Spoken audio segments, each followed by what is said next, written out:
Hello everyone, my name is Kurt Wickbold, and today I would like to talk to you about method overriding. What is method overriding? Well, basically, method overriding is when a programmer takes a non-static method from the superclass and implements a new method that is executed in the subclass. The reason programmers do this is to reuse code, modify that method completely, or do a little of both so that it fits a subclass better. If we want to start from scratch in the new method, meaning that you don't want to reuse code from the superclass, you simply write whatever new code you want the method to do. However, there are many times when a programmer just wants to add to an existing superclass method with the same name. One example when this would be useful is if you have a superclass called driving and subclasses called truck driver and commuter.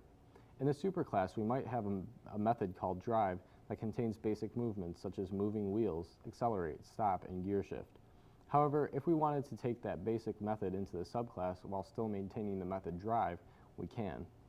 In this subclass, you can make the truck driver do more things like saying, I'm driving a truck. In the commuter class, we can extend the drive by making the commuter say something like, I'm driving a car. So here's how to implement method overriding. In order to override a method, the new method definition in the subclass must have the same method name, parameters, and return type. Only parameter types and return type are chosen as criteria for matching method signature. Here's an example.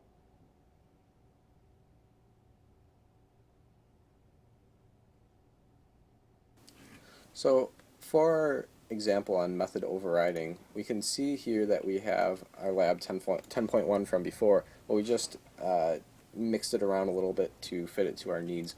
So we have our classes person, teacher, and student here. Person is the superclass in this situation where teacher and students are the subclasses. Now when we go into our person superclass, we can see that I created this method called public void do people things. Now all this method does is prints out I'm eating, drinking, and sleeping. We can do a lot more, but for the sake of this demonstration I wanted to keep it simple. So now when we go into our teacher class, this is our subclass, let's say we want to override this method of do people things. So we want to have this line, I'm eating, drinking, and sleeping, but now we also want to add that he's also teaching. So how we do this is we go over to our teacher subclass and we add in the statement super.doPeopleThings. Now what this is saying is it's going over to our superclass and it's calling the method doPeopleThings. We need to make sure that we have this super here if we want it to relate to this, because since this is overriding the method, it would just go into recursion if we didn't have this super in front of it. So now we also added the statement system.out.println I'm also teaching. So what this will look like is it will say I'm eating, drinking, and sleeping, and then it will go over to I'm also teaching and print that right below that. So we can see that in student we have the same thing as teacher, except we added I'm learning things instead of I'm also teaching. So when we go over to our main method, we can see that what's printed is person Tom says I'm eating, drinking, and sleeping, while student Kurt and student Lucan, or teacher Lucan, they also say I'm also learning things and I'm also teaching in addition to I'm eating, drinking, and sleeping.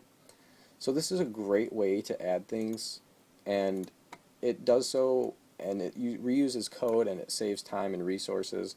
So it's a really good way to do those things.